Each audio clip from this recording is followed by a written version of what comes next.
The New York City chapter of the Historical Novel Society is pleased to present this recording from November 12, 2021. This program highlights our international membership and reach.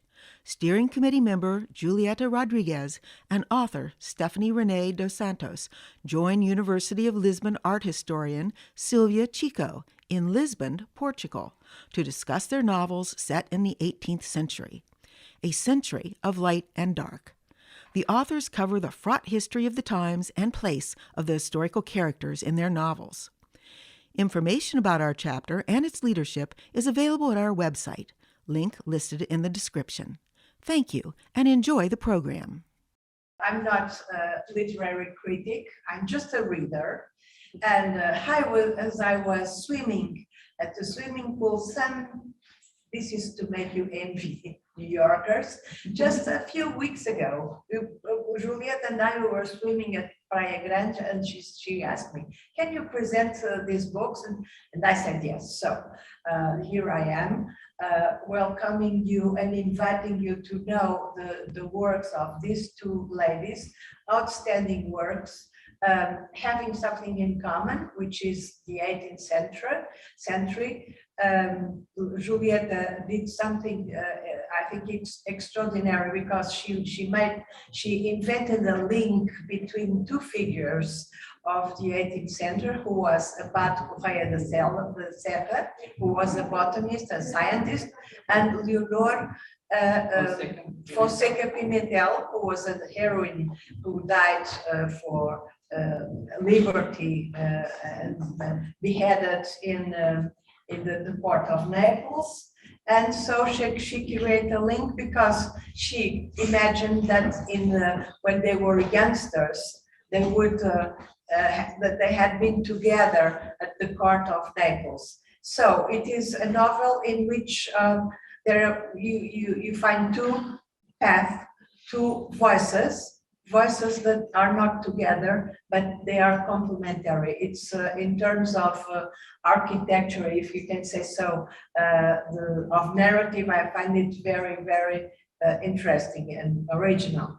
And now we have Stephanie. Stephanie, she's an artist, and it's through her artistic eye that she fell in love with the azulejos, with the Portuguese tiles.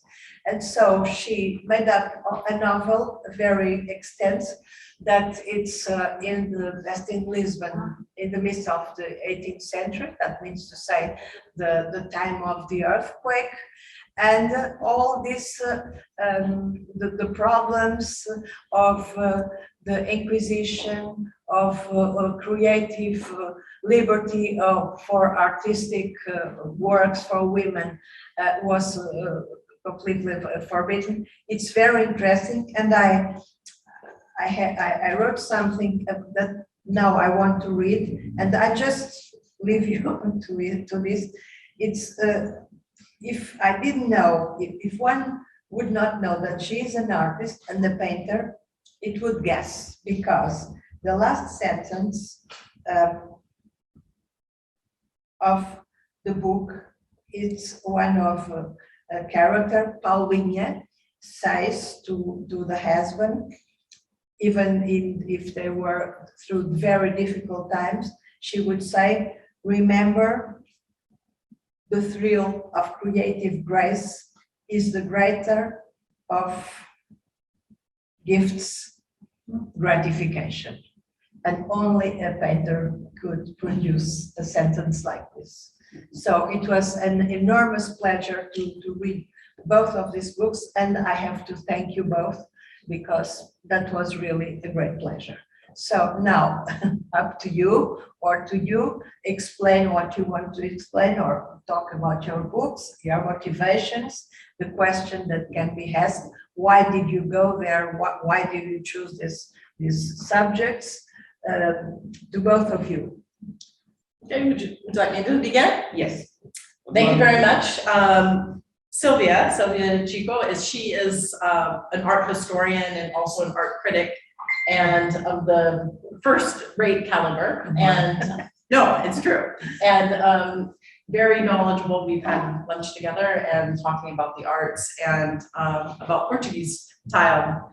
And so the inspiration for my novel, Cut from the Earth, came from actually tile work that I came across while I was in the Peruvian Amazon. I had gone to Peru as a painter to research endangered and exotic plant species and solo, and I had ridden a transport boat as a solo woman, and I convinced the crew to allow me to pitch a tent on the deck since I was traveling alone and I wanted to keep an eye on my things. And it was a harrowing trip because at night they asked me not to get out of my tent because there was gunfire. People were trying at night, raiders were trying to get onto the boat, but in the morning, in the daytime, I would be watching all the forest and not knowing at this point that everything that I was seeing was secondary growth. This was all the hardwoods had been removed from European countries and brought here to Europe. But I didn't know this at the time. So I arrived in Iquitos in Peru, and Iquitos is a landlocked country. You can only arrive there by boat or by plane. There's no roads into this town. And since I was studying plants, I found a shaman who took me into the primary rainforest so I could get an experience of the primary rainforest, and which was very, very different than the secondary growth rainforest. And so when I came back from that trip, I was walking along the boardwalk and I started to look around and I started to notice all this tile work in the jungle. And I had lived in Europe and studied art in London and also in Italy and spent a summer here in Portugal. And so I was like, why is this tile work here? I mean, it was really arresting because it's something that you associate with the context of here in old world Europe. And so I went and had lunch by myself, and a large torrential rainfall fell, and it was like a little waterfall into this eatery where I was. And I just had this epiphany, this realization that all the hardwoods must have been taken out, extracted, brought here, made into beautiful Jakarta pews and churches, beautiful armoires, and just beautiful furniture and other decorations. And that tile must have been imported in to the jungle. It must have been the wood barons, these enterprising people that transported the tiles in. And so it was from this experience that Cut from the Earth was born, that this story was born, because I was so curious. It was just so odd. I was just like so arrested. It was like being in the middle of the jungle.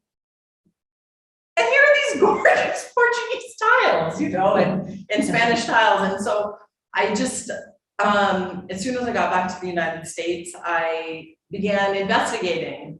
And as I was studying, I came across the figura de convite, which is a cutout figure of like a nobleman or somebody welcoming somebody into your home, and they're like placed on the bottoms of stair landings, and so they're affixed onto the wall.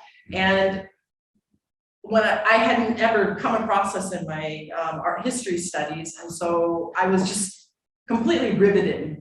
And like thinking of the implications of this design and the fact that nobody knew about it, because it really, the figure de convite really opened up a very, very large new world of design for artistic creation and around the world. And I was just like, people have to know about this. Like, so I was just, and nobody knows that the Portuguese came up with this in the 18th century, in the first part of the 18th century. And so through studying, I discovered it was an artist called PMP, who goes by the monogram PMP. Still very famous today. You can see many of PMP's artworks are at the Museu de Azulejos, the National Tile Museum, and then also many other public places.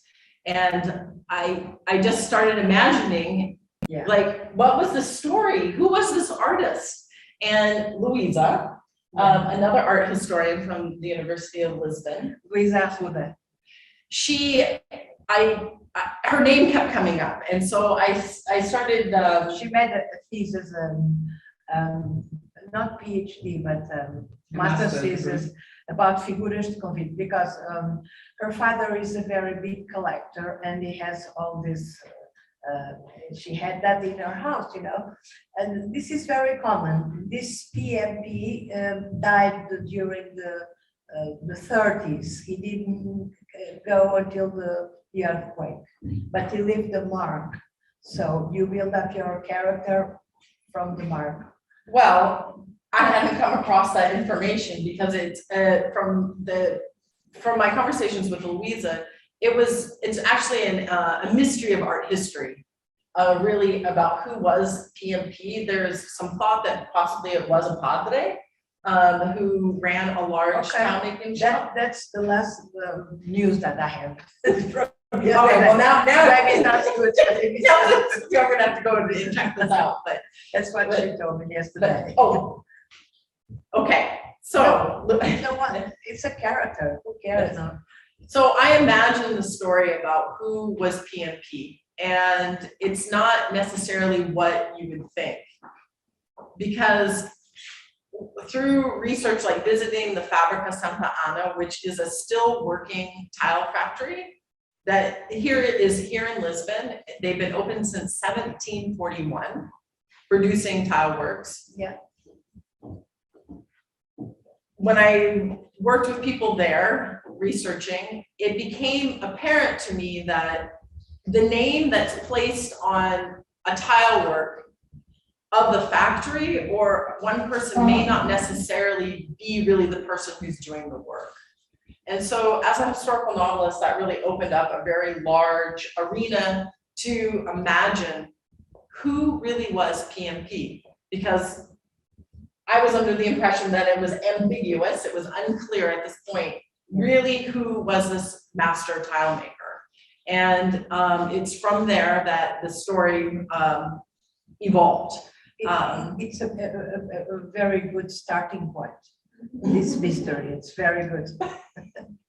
So, and in doing so, it gave me an opportunity also to create some characters, a female character, who oftentimes women characters and artists, perhaps their work is co-opted and are not given credit for their work, especially in a tile factory type setting. It will be the factory that gets the credit for it, but they may be a remarkable artist themselves in their execution of tile works. And so, and then in addition to that, while I was writing the story, it became also very clear that Africans and their descendants had to be participating in the creation of these tile works, because most of the tile factories were located in the Macambo, which is now Madegoa.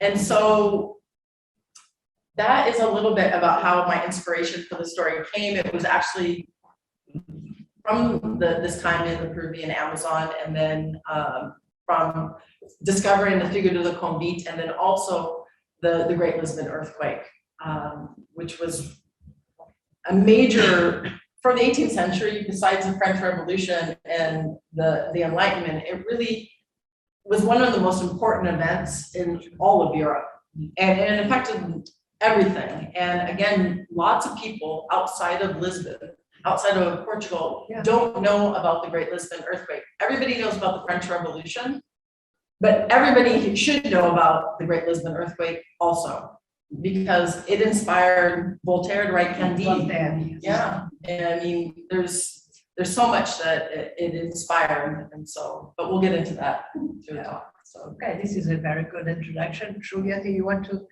talk about your motivation? I don't know if my story is as interesting or as bombastic as yours is, finding these styles, these Portuguese styles in the Amazon. But here we go. I lived most of my adult life abroad. I was only during the summer here in Portugal, so I was traveling back and forth, living mostly abroad.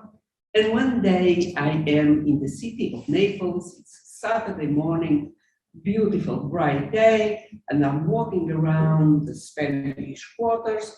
And what do I see? A dilapidated school that has a name. And the name of the school is Eleonora Fonseca Pimentel. And I say to myself, where am I? You know, I'm in Naples. This is not an Italian name. This is a Portuguese name. Who is this woman? And so after a while, I started researching her life. And I said, oh my God, this is a Portuguese revolutionary woman who dies in Naples in the scaffold in 1799. Wow, this is something that I would like to know more about. Then I knew already that José Correia da Serra, the Abbé José Correia da Serra, had also been brought up in Naples with Eleonora.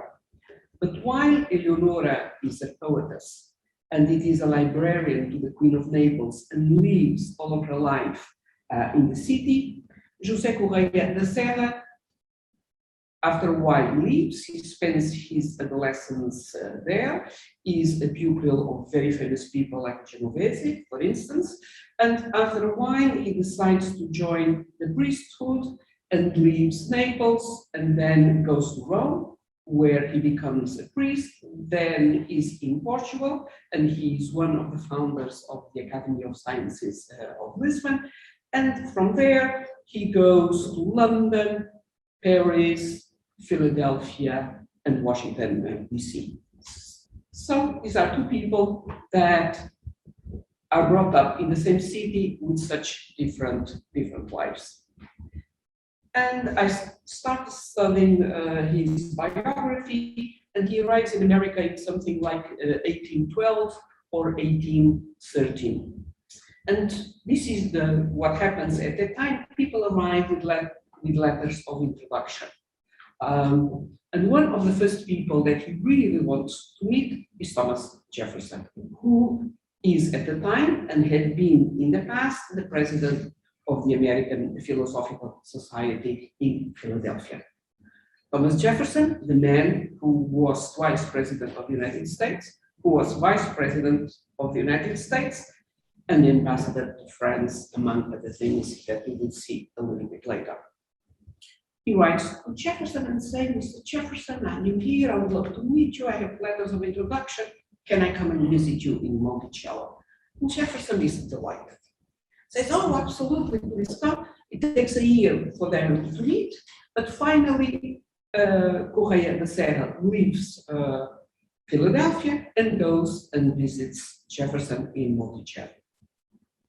And an incredible friendship develops here.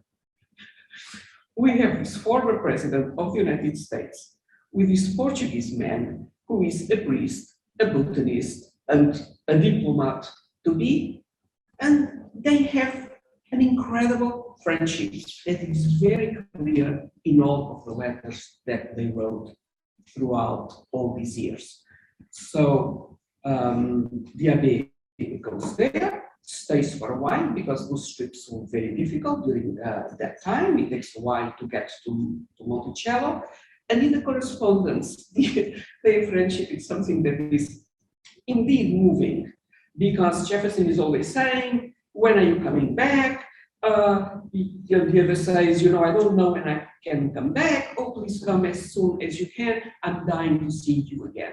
So Jefferson is retired, lives in this plantation in Virginia near Charlottesville, and he has an incredible correspondence every day. He writes tons of letters a day. He receives tons of letters a day, but he misses the intellectual stimulation that other places give him, and that obviously Monticello is not providing.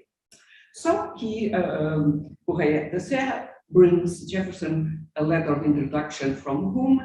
From André Duin, who is the director of the Jardin des Plantes, which is the most famous botanical garden at the time. But he has many other letters of recommendation. But Dewey is a very good friend of Jefferson, and it's very interesting what happens in the 18th century, because all these people are not only exchanging letters, but plants.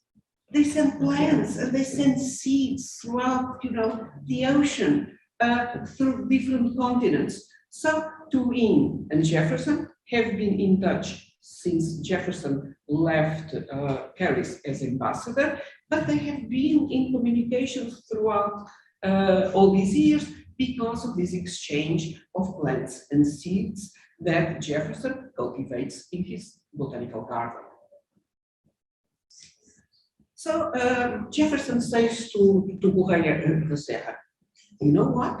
I have the project of my life now, which is to found the University of Virginia. This is the biggest, he considers this the biggest accomplishment of his life. In fact, it is not, but he considers this the biggest accomplishment of his life. And he says, I am writing the statutes. I need your help because you helped writing the statutes of the Lisbon Academy of Sciences. I want you to be the professor of botany at the university. So please stay. Please stay. And Correia da Serra says, well, yes, we have to see. I am waiting for news from the kingdom, my kingdom, the kingdom of Portugal and Brazil, who at that time won. And he says, I don't know if I can accept the job because I might become an ambassador from the kingdom of Portugal and Brazil to the United States. And Jefferson says, you are a botanist at heart. I am going to convince you. So this is the conversation that they have. What did I want to do with my book? I wanted to map these lives. I'm totally fascinated by biography. So I wanted a chronology of these lives. I wanted to understand what these people did with their lives. And in order to do that, since Eleonora and Correia da Serra were brought up in Naples, and there is no evidence that they ever met, I made them have, I made them fall in love through the teachings that they had of Latin, because they both spoke Latin, and so all these languages were very much in demand in Naples at the time. Naples was one of the most developed centers in Europe, like Vienna was, and so they have these lessons, and they make them fall in love because they belong to the same social circle. Even if Eleonora is an aristocrat and Joseph is a commoner, they belong to the same circles. Jose's father had been a medical doctor. He couldn't practice in the kingdom of Naples, but he becomes a merchant. Then something very unfortunate happens because his wife dies and he becomes destitute because he cannot support himself with the loss of his wife. But then this is really the reason why Joseph becomes a priest, to help his father financially. But so basically what I'm interested in is in mapping these lives. Who are these people? And the way I devised to join these three lives, who are remarkable figures of Southern European Enlightenment, is to make the two Portuguese fall in love. Then historically, what happens is that Eleonora is sent to the scaffold in 1799 because she adheres to the ideals of the French Revolution when the French army arrives in the kingdom of Naples. And so when she is awaiting her fate, not knowing what is going to happen to her, I put her in prison writing a memoir. And my literary device is that when Correia da Serra is with Jefferson at Monticello, Jefferson collected hundreds of books on whatever topics, and some of them were on revolution. So I make him have Eleonora's diary in his library that Correia da Serra finds, and then says, oh my God, I knew this woman in Naples in my youth. So this is how I met his wife.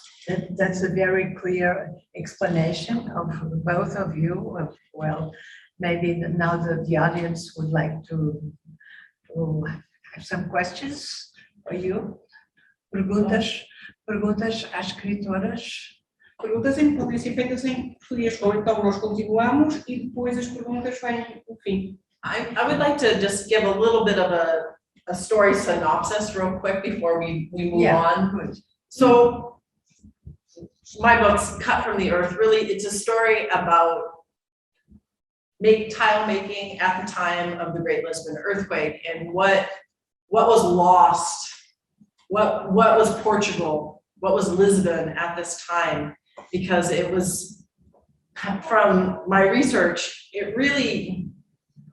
she was the queen of Europe. I mean, and the wealth and the arts, where there's extreme wealth, arts flourish. And so it's really looking at Lisbon and at Portugal before the Great Lisbon earthquake, and then going through the Great Lisbon earthquake, what happened, putting flesh and blood and bones and emotion into such a great catastrophe.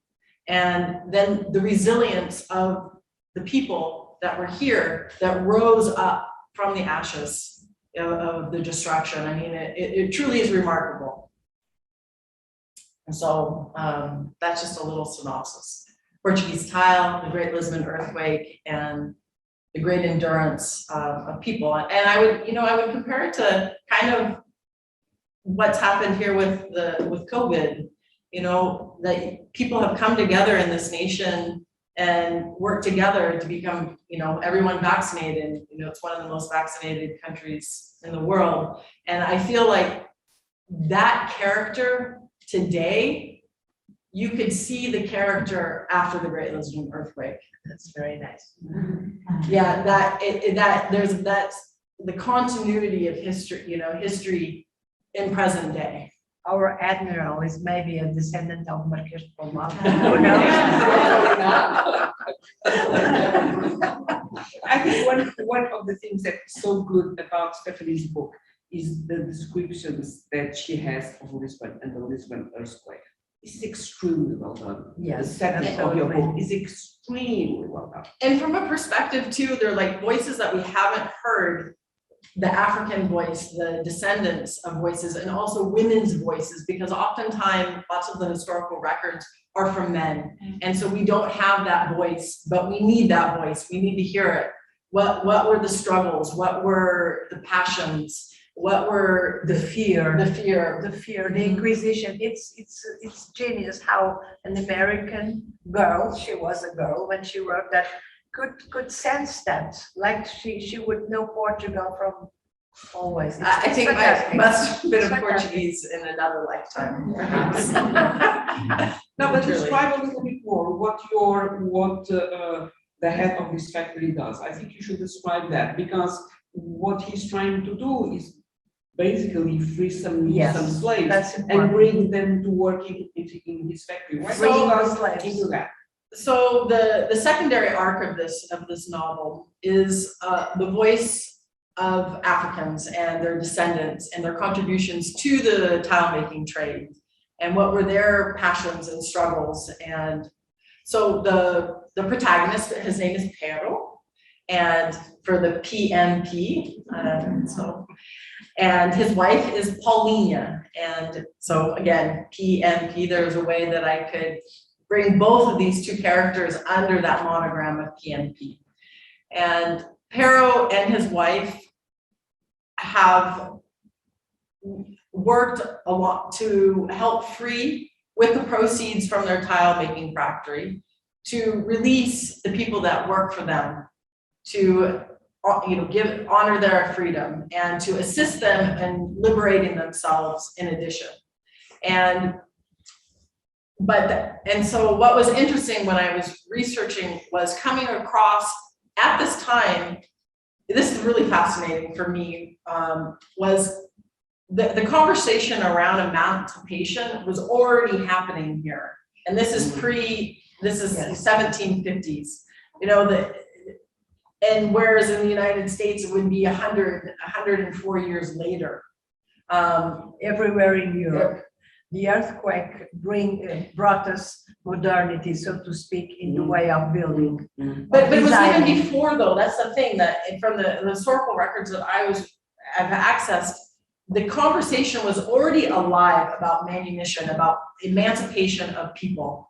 And so you have this really dynamic community. You had the Blacks of the Rosary, which originated here in Portugal, but is still alive in Brazil today. And actually where I was able to get a lot of research information was from Brazil around the Blacks of the Rosary. But you have this climate where some people were bound, so they were enslaved, but other people were free, and everybody was coexisting together. And color didn't come into the equation. It was around power and commerce.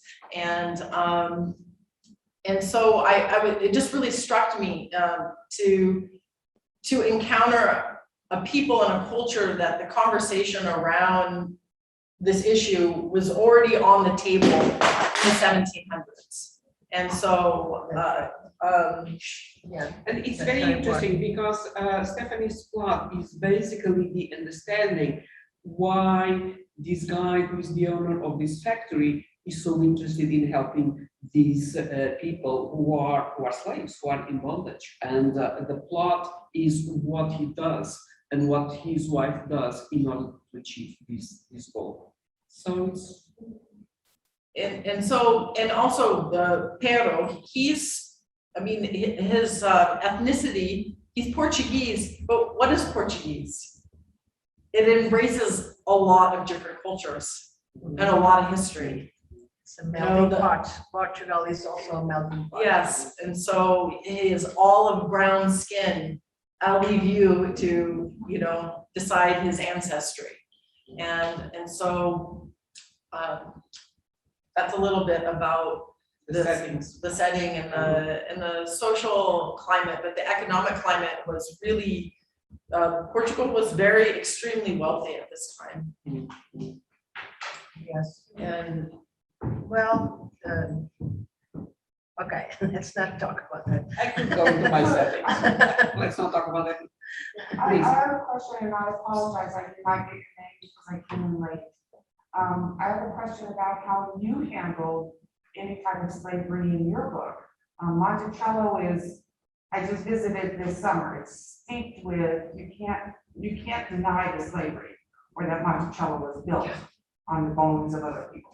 Yeah. It's very, very strong. And yet you have this priest visiting Monticello and an enlightened man at a time when Portugal and Europe had given up slavery, and yet, we were still struggling with it in the United States. Mhm. So did you address it in your book? Of course, it is impossible to leave that issue out because, okay, so let's go into my setting. well, and it's irresponsible actually in today's Not to world mention to it. not.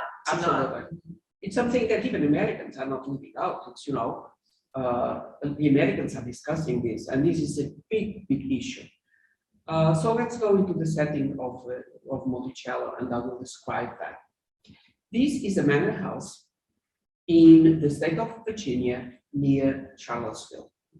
And they have done an incredible job with the reconstruction of Monticello, and the website is outstanding. Virtually everything that you want to discuss about Jefferson is there. And I have visited Monticello several times, and one of the times was with this friend who is here. So we have a manor house that is a plantation. And we have Thomas Jefferson, who is the owner of this plantation and this manor house, and is surrounded by other plantations that belong to him as well. Who lives there? He's a widow.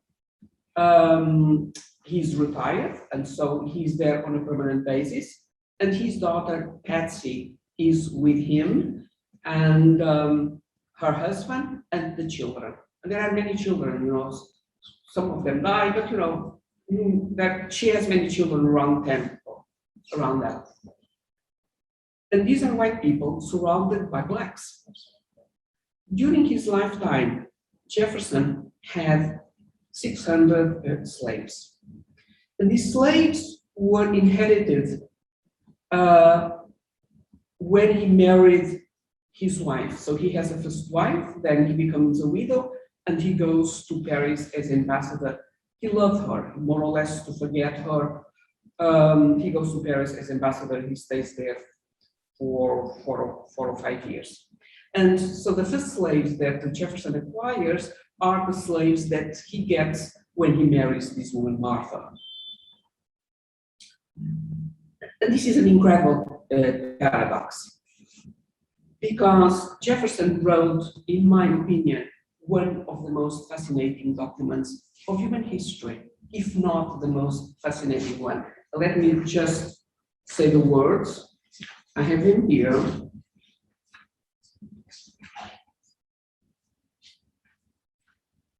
We hold these truths to be self-evident, that all men are created equal, that they are endowed by the Creator with certain rights, that among those are life, liberty, and the pursuit of happiness. So this man wrote this, which I consider an extraordinary document at that time, and he has, during his life, 600 people in bondage who are surrounding him. And when he wrote the Notes on the State of Virginia, which he wrote early in his career, he is basically saying, this is a horrible thing. This is an institution that happens in Virginia, and this is a horrible thing.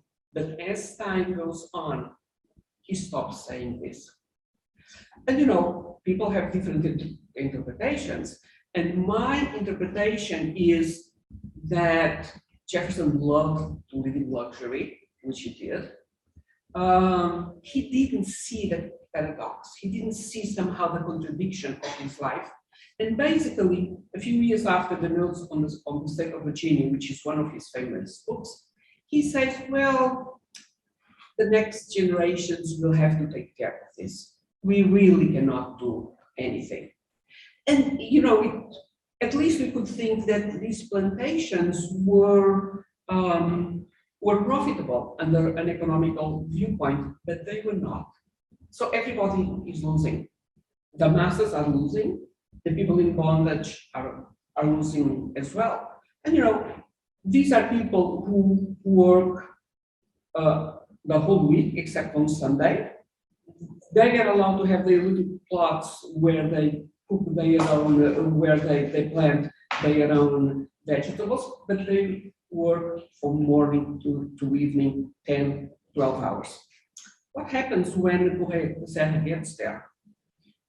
And I mentioned this in the book in many different ways. He says, well, I am, you know, a guest of this man. I'm a guest of this famous man.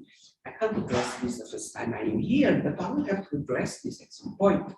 And as my novel proceeds, he does address the issue with Jefferson.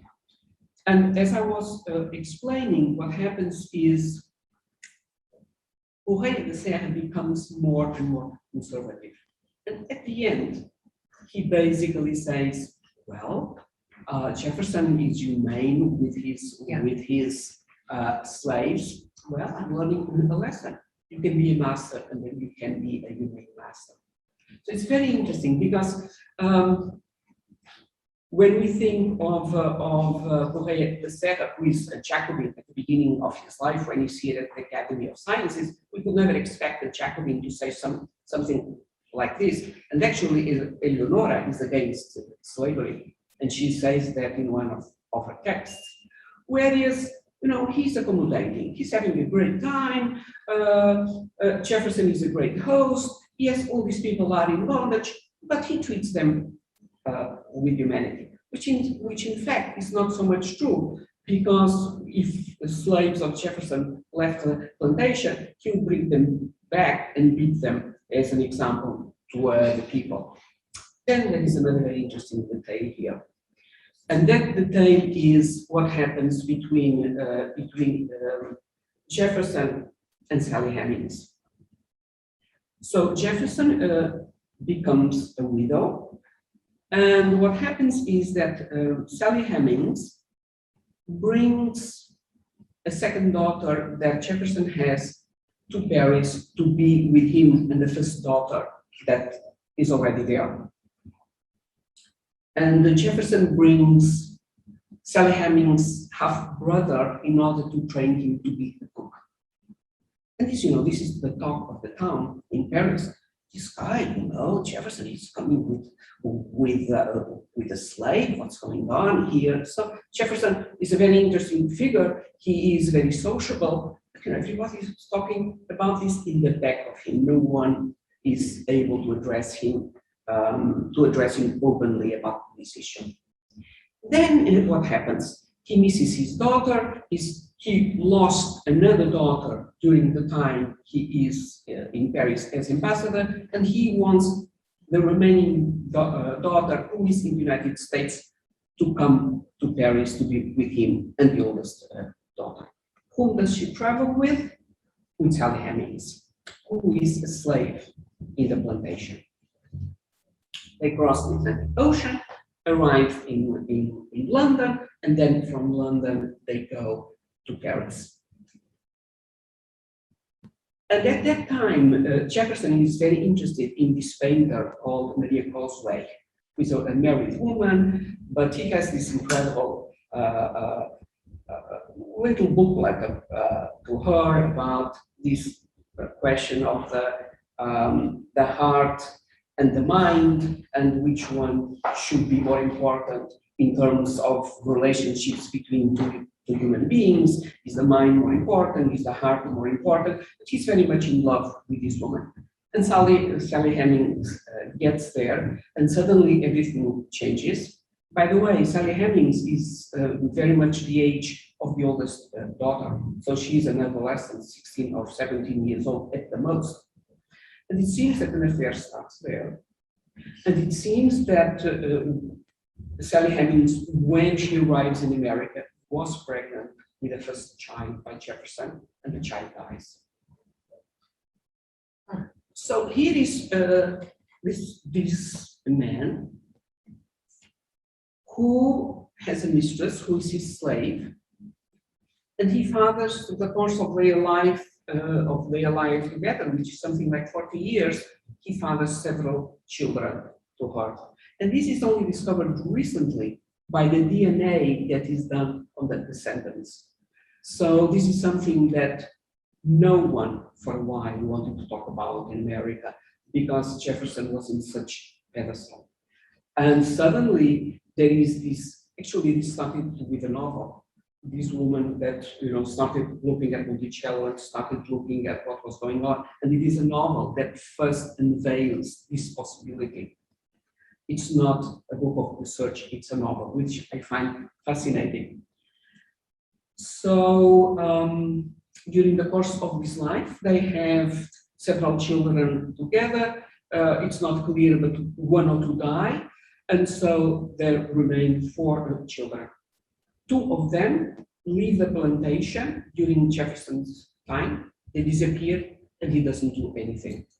So he lets them go. Whereas with all the other slaves, you would send guards to bring them back.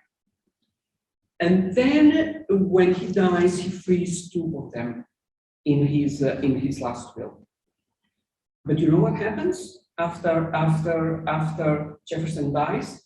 A few weeks after he dies, all the slaves are auctioned in a public auction in Monticello. We are talking about 100 people, because he had so many debts that part of the debts were paid by the profit of the slaves, of the selling of those slaves. And it's fascinating, because he does not free Sally Hemings, but she does not need to be free. And he does this to disguise what goes on, in my view. He doesn't free her, but Patsy, the daughter, who is impossible that she doesn't know what's going on after 40 years of a life in common, it seems. That she says, oh, you know, my father says that you can go, you should stay around here, your children can be with you, we will figure out a way for you to have a house and stay around. And she doesn't. And she dies close by in Charlottesville. So this is public knowledge now. And it took a while for even the website of Monticello to acknowledge this. But it's no one denies this in America. The one who is decent. The one who is decent denies it. Now we have a recent news about that. Nowadays, I heard that in the CNN like 2 days ago. What's happening towards Jefferson and slavery. Now, they are like putting down a statue or something like that. They are accusing him now, 2 days ago, because of slavery. Did you know that? I just heard that in the news. So, but this movement against Jefferson has been going on for a while. It did not start yesterday, but it started with the disclosure that indeed he had fathered his children. And so we have an And the mother was an adolescent. That he was a pedophile, called a pedophile. Well, when they were in Paris, she was very young. She was 14, 15. We know that women conceived earlier at that time because their lifespan was much shorter than it is now. But this is a huge controversy. And America acknowledges it, and Monticello acknowledges it now. And so this guy who has this incredible document that wants to free humanity has children who are in bondage. So he doesn't acknowledge it publicly during his lifetime. So in both our novels, we're attempting to look at these things of the past so we can learn from them and go forward. But acknowledging what did happen, and it's important to do so. And when in my case, when I set out to write the book, I didn't know that I was going to write these voices of the African descent. But it became very, very clear that I needed to. I had to, because the tile factories were all located in this neighborhood, which was a mix, but it was predominantly the Black neighborhood. And so it really asks you to look into things and research and to think and reflect about those voices. And they're voices that we haven't heard, but they desperately need to be heard, and the time is now. And so, we try to take from the past and to learn from it so we can all go forward. In Monticello, as you probably saw, there is now the quarters where Sally Hemings lives. You saw that, right? Yeah. And actually, she's in the most beautiful part of the plantation, in my view. Yeah, and the Jefferson could see her little hut when he was in his study, because it's directly across. Okay. So, any questions, perguntas? I would like. Go ahead. Tirar máscara. I read a very important book, The Invention of Nature. And when I was listening, I remember that book in all aspects. It's from Alexander Humboldt, and it was fascinating as well. Your book and your coming through, and Jefferson, because I think he was a very important figure also with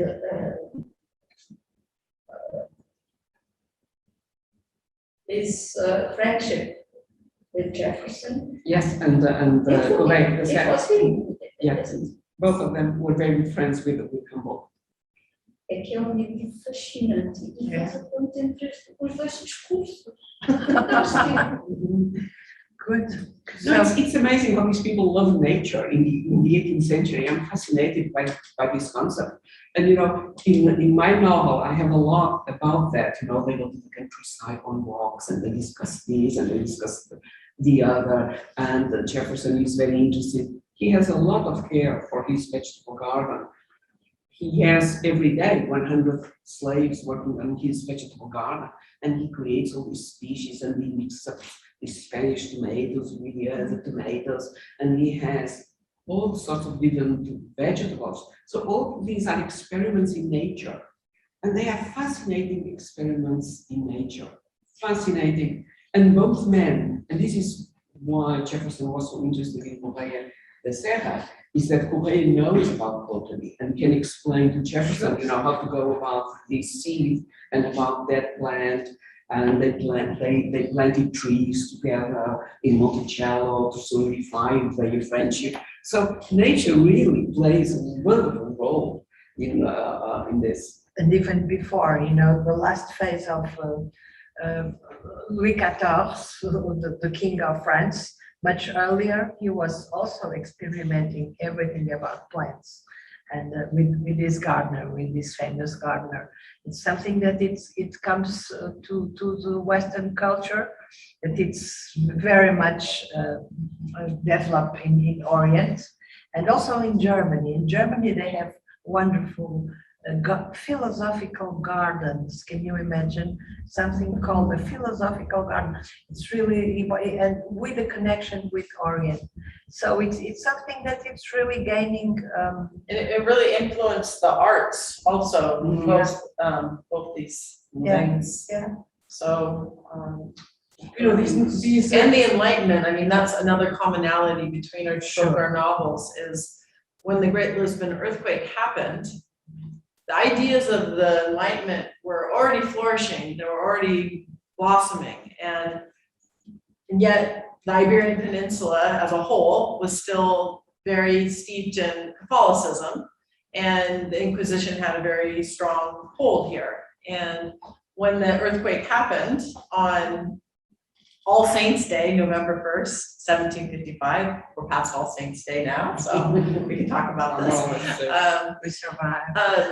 That it really brought these different schools of thought and what is the role of God and reason. And they were forced together to really look at the ideas of the Enlightenment and the role of God. The Great Lisbon earthquake was a huge catalyst for philosophical thought throughout all of Europe. A phenomenon of nature, and how does one deal with this? This is again, you know, these were all these people were naturalists. They were not botanists, but they were all under the heading of naturalists. They looked at nature, they looked at earthquakes, and things. And the Great Lisbon earthquake, it really affected, it reached all corners. It was Ireland, up in the Scandinavian countries. It was far reaching. And so it was just a very dynamic time and a very, very important historical event that deserves to be better understood and known. And that's what I hope to do with this novel, is to bring light to that climate of what was here, what was going on, and the importance of this event, and also the incredible things that came out of it also afterwards, but that's for the next book. So book 2 of the series. So Okay. I have one question for you, Stephanie. What, you know, I love this question, and I like to ask this question to different people.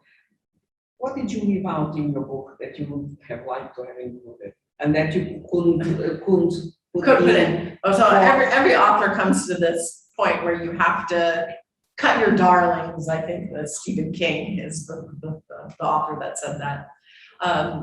For me, there was a scene where Paulina and her 2 daughters were leaving on All Saints' Day, leaving their home in the center of the Basha, and going to St. Anthony's Chapel. And it was there were all these fantastic encounters with different people, different social groups, and I had to cut it. And so I don't know, I have the idea, perhaps maybe I should write the whole story, all from the perspective of Paulina, the female perspective, the same book, because That would be altogether another book, because she has struggled with the Inquisition. Why don't you mention that? yes, and so that's one thing that I had to cut, was this great, just showing kind of some of, and it still exists today in many places around the world, just how sometimes, so we can be petty, you know, we can just be kind of biting and cutting little groups of people clanning up it together, and there was a scene of some. But there is the final sentence really of liked. your book is very positive and very optimistic. It's like art saves you from. Yeah, art endures, and especially tile works. That is for Isabel and you. You know, Both authors. it's what I think it is the most enduring form of art besides stone. You know, Okay. stone and tile. You want to be around forever? Stone and tile. No, it's really important in Portuguese visual culture, even in the 20th century, and painters like Vieira da Silva, she would look to the lights reflected on the facade in Lisbon, and this reverberação da luz is something that it goes to her painting, you know. This is very contemporary. Can I mention what I left Yes. out in my Yes. novel that I would love to have been included? Can I mention that? Yeah, please do, please do. So I was describing the setting of Monticello, but my other setting in the novel is the Kingdom of Naples.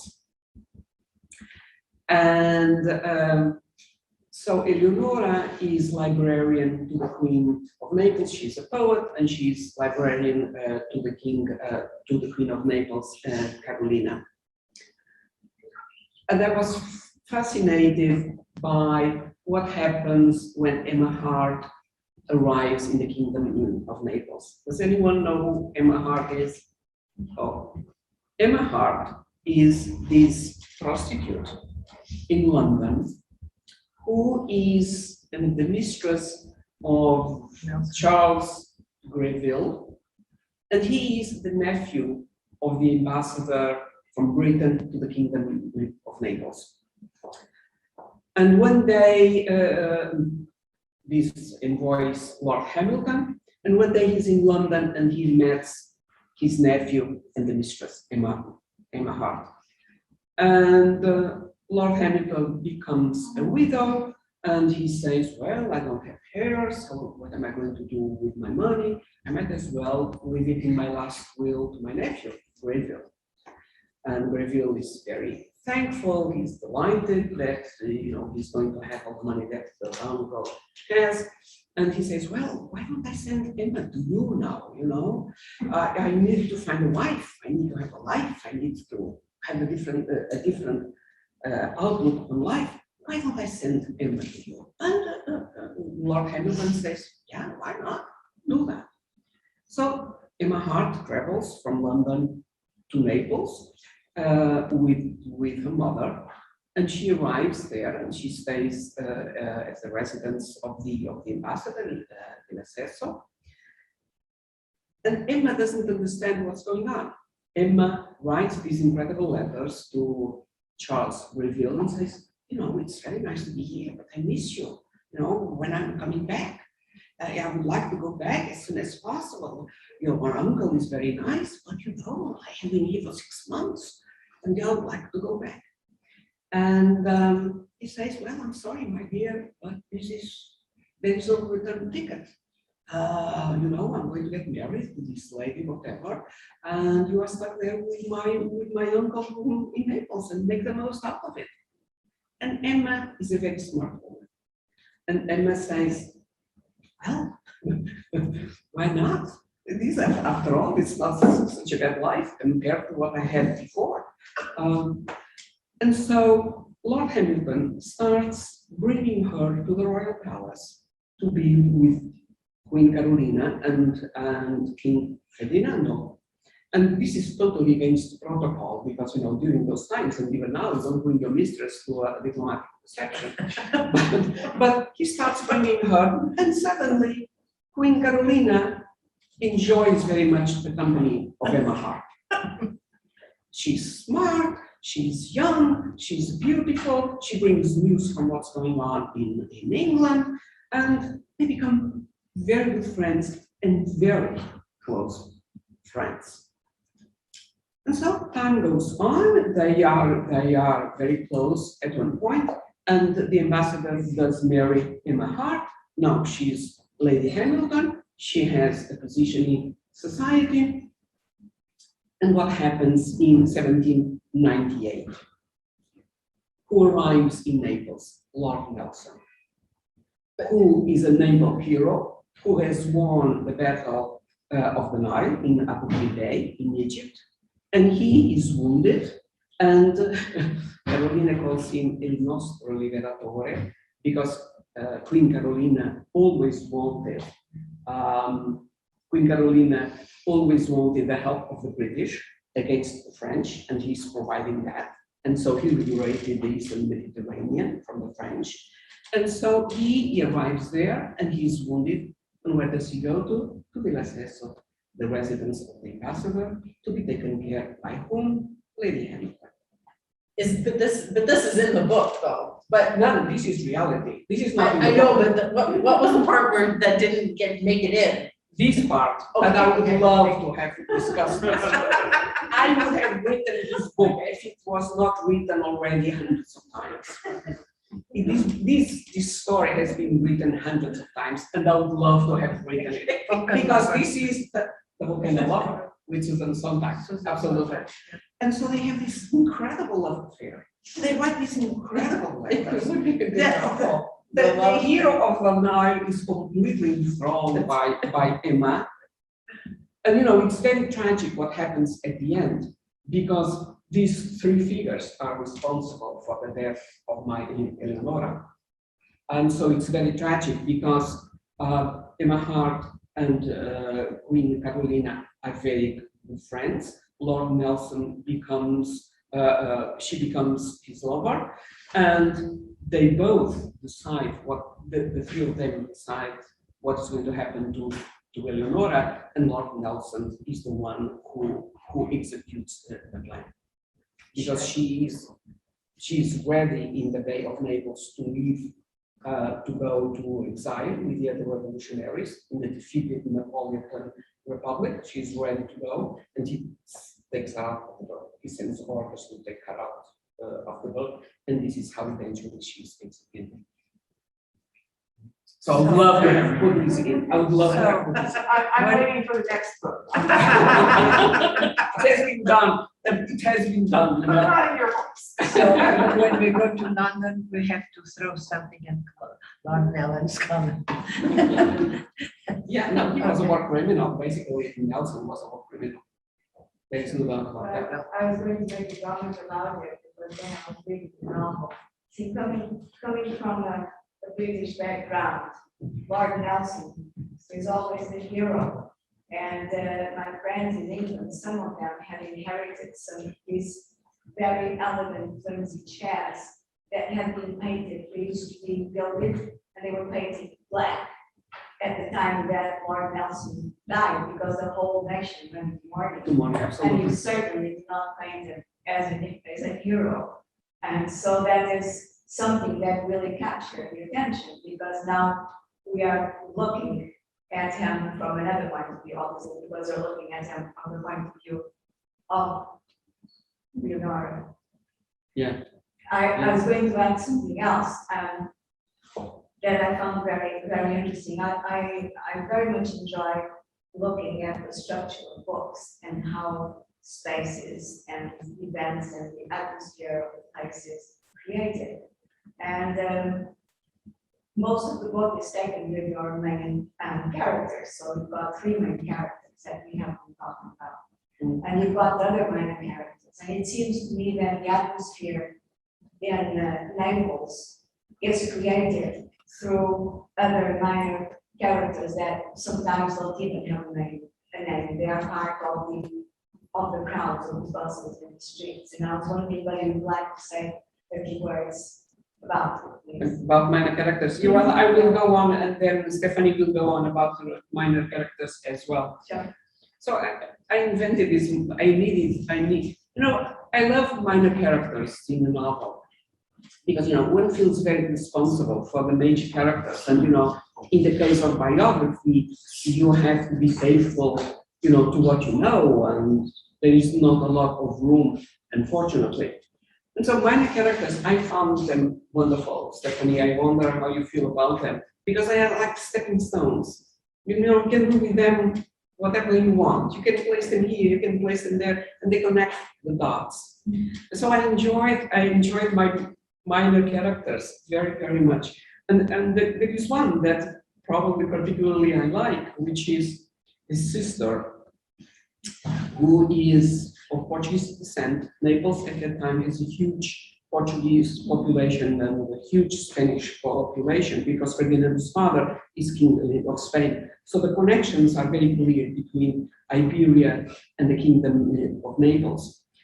And so I created this nun who I had to make her appear in the novel early so that she becomes a friend of Eleonora. So when Eleonora is a librarian to the queen, I make her come to the palace to ask for books, catechisms, to give the rudiments of literacy to the women who are in prison. No one knows how to write. They sign their name with a cross. And so this sister has this idea, let's do a little bit of literacy, have some people come and teach these women at least to write their name. And so I bring her early in the novel so that she becomes a friend of Eleonora, who is delegated by Queen Carolina to deal with her. And so they are in touch, for many, many years. And then when Eleonora is arrested and is in prison, she is the head of the female section of the prison. And I just invented the name, Amadea della Valle. And she realizes what's going on.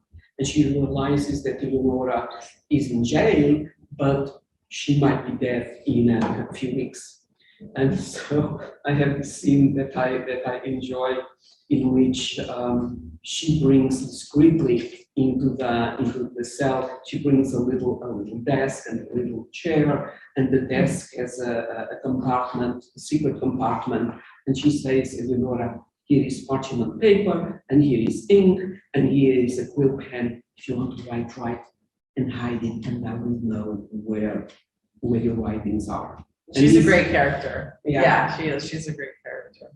And so this happens. So when Eleonora is during the night brought to the scaffold, then the nun is the one who takes her diary and sends it to France. Right, and that's what I was going to get at. Is minor characters have a purpose. They're not just there as fodder. They're serving a purpose within the story. And so mention some of your characters. Like when Pero is going to the Fabrica on All Saints Day, which he is not supposed to be doing because it's a important Catholic holiday, you don't work, but there's a crisis that's happened and he has to handle something. So he's off to handle it. And I think he was a hat seller and he was just sitting outside his shop and it's all closed up and he makes a comment like that about not working on a holiday, and Pero has to agree, and so he's forced into the situation to lie because he's going to do it, and so it just creates tension in the story by doing so. And if that was so strict with Catholics working in holidays, with Jews, I know it's very strict, but with Catholics at the time, they could not work on holidays or Sundays. It was such a big sin. Yeah, well, and so if you're doing it and you're a priest yourself, that's, it's kind of I didn't big know deal. that. Okay, but we are always learning with your researchers, both of you. But minor characters do serve a purpose, and they also create a situation where in the future, perhaps you write another novel based on a minor character and can spin off into a whole new story world. And so I have quite a few in my, I have a couple that I'm also, there's also a nun in mind, and perhaps she will play a much bigger part in the next story, or perhaps she'll get her own book at some point. What about And- flaws? and- What about flaws in your characters? Oh, a good character has flaws, don't we all? We all have flaws, Yeah. so. So describe some of the flaws of your characters. Well, my protagonist, his flaw, which is that he doesn't have, like, he's the inability basically kind of to say no, the sacred no. Like, you need to pay your bill now instead of extending credit, but that becomes a flaw. It puts him in a financial crisis, which propels the story forward, where he has to continue to take more risks because he's unable to say no. And I think all of us can relate to that at some point in our lives. I call it the sacred no. Like, there's certain things you can't do. Either you don't have time to do it, or you don't have the resources to do it. And it's learning to say no when it's appropriate and healthy. So that's one of my character flaws, and he adjusts it. It gets sorted out towards the end of the story. So the sacred no. Shall I go into the flaws of some of my characters or not? Well, perhaps we Well, should up to you. If yeah, we have time, open up go the ahead. floor and Open for questions. Just one question, Julieta. Did you find evidence in your research that Eleonora ever met Valkyrie Correia da Serra, or is there No, I never did. They were in the same circle, and so it's almost impossible that they hadn't met, but I don't have the evidence. And so this is, it can be considered controversial, but I think it's plausible. And I think historical fiction works with plausibility. Because, for instance, when this book came out about Jefferson and Sally Hemings, there was no DNA evidence. And this woman comes up with a plausible evidence. It couldn't be so-and-so because the kids are mulatto. And so there was this possibility that maybe Sally Hemings' children were from one of the Clark brothers, who were nephews to Jefferson. And so she's saying this is not plausible, and she explains why. And the plausibility is, and she goes on plausibility. And this is very much what I did, because what happens is these 200-300 families have to leave Rome at the same time when the Marquis de Pombal expels the Jesuits from the Portuguese territories. The papal states retaliate and expel the Portuguese community from the Vatican. And there were 200 or 300 families there. wow. And many of them go to Naples. And so the family of Correia da Serra go to Naples, and the family of Eleonora goes to Naples as well. 300 families. It is impossible that they had met. And there was a very short period of time in which they could leave. And the period of time was, 3 months, 4 months, it was very short. And so it's impossible that they had met. And so the plausibility that I decided to use was, these are in the same circles. Let's them have lessons with the same famous man or teacher. And this is how I made them go to these lessons of Latin, so that they know each other, and then they develop this friendship. Because what I was interested in doing was basically show what happens to the abbé, because what happens to the abbé and how is it possible that he becomes so conservative? Because he very much loved the founding fathers. He praises Jefferson ad infinitum, Monroe. He loved the founding fathers, Madison as well. And what happens? At this time, he's serving Dom João VI, who is in Brazil, the site of the Portuguese state, nation, is in Rio de Janeiro. And so he believes that this is a dream that is possible.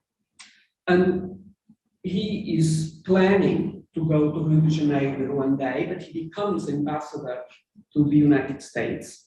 And so Dom João VI makes him the ambassador, and so he completely reverses all his previous views. Now it's okay for a kingdom to have a territory, and they have moved there, and therefore this is legitimate. And Jefferson and the Correia da Serra have this incredible theory of the American system, in which they try to divide the Atlantic into spheres of influence. So, United States of America, as it is called already then, will have control of the North Atlantic, and Brazil will have control of the South Atlantic.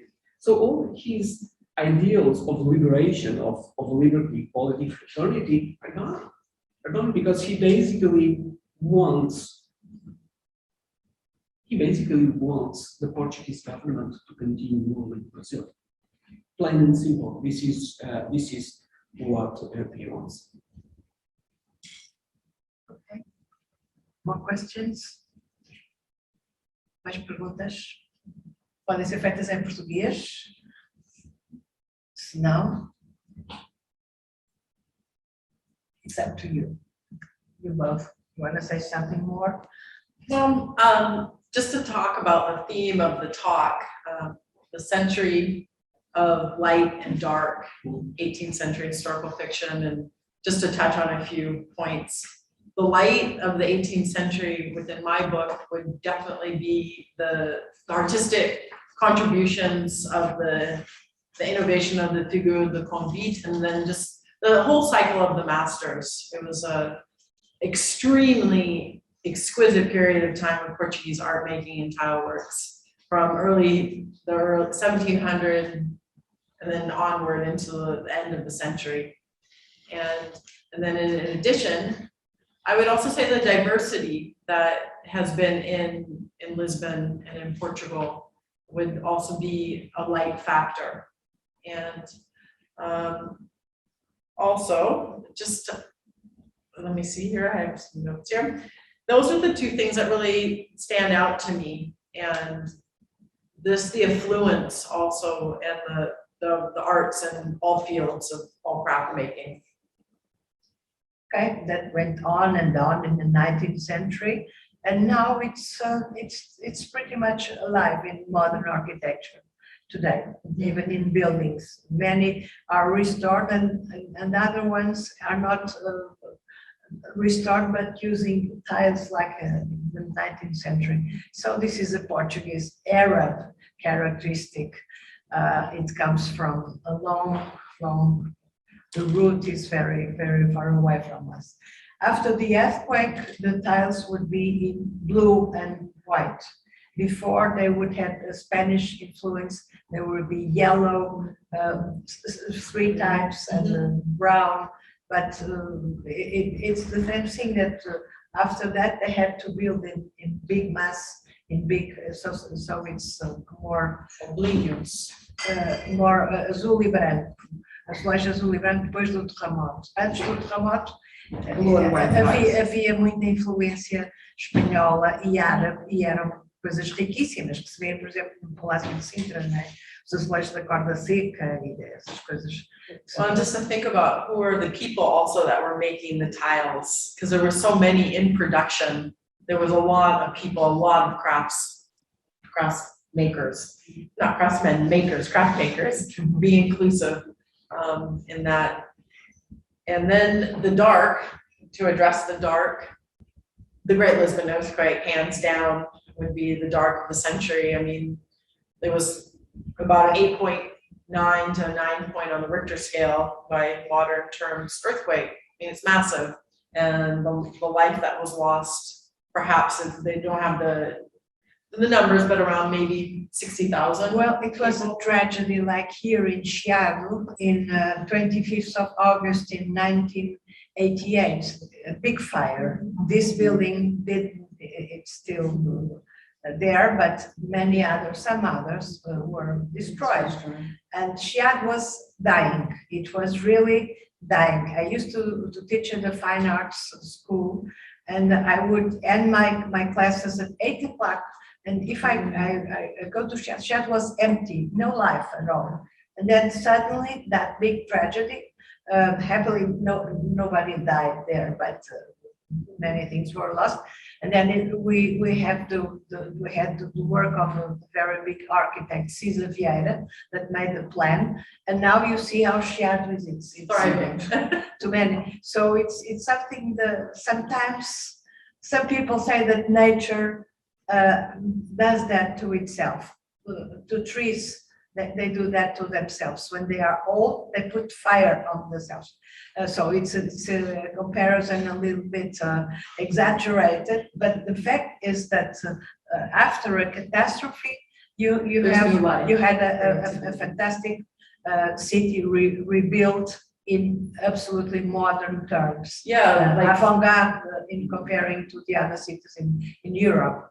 I don't say the same with Chiado, it's not that big thing, but anyway, it's alive and kicking now. yeah, so the dark was the Great Lisbon earthquake and the tsunami waves that followed, and then the mass fire, because when the earthquake struck, there were many hearths and candles alight, and the city then went up in flames afterwards, and all the displaced people.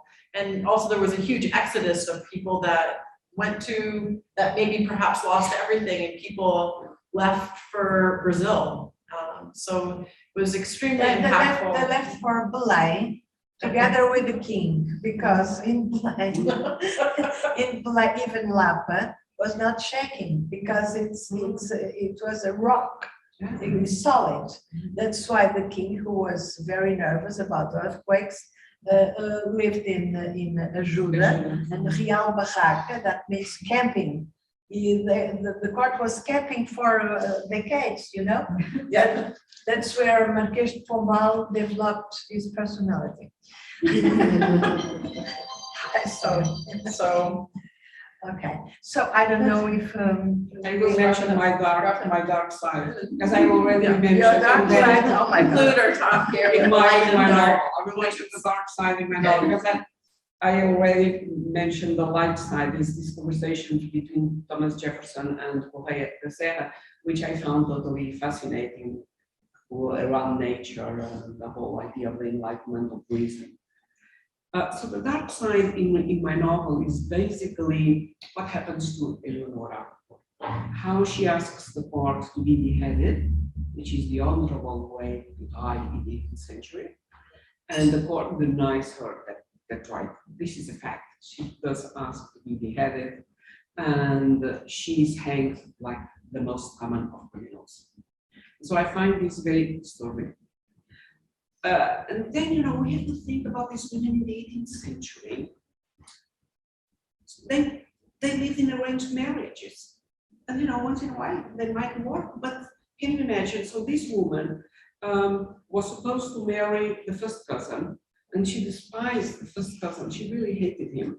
And she got out of the engagement. That was a family engagement, because the idea was then, as it's still now, let's keep the money of the family together. So you marry first cousin, because then the money is all within the family again. So she despises this cousin of hers. The mother wants her very much to marry the cousin, and the thing solves.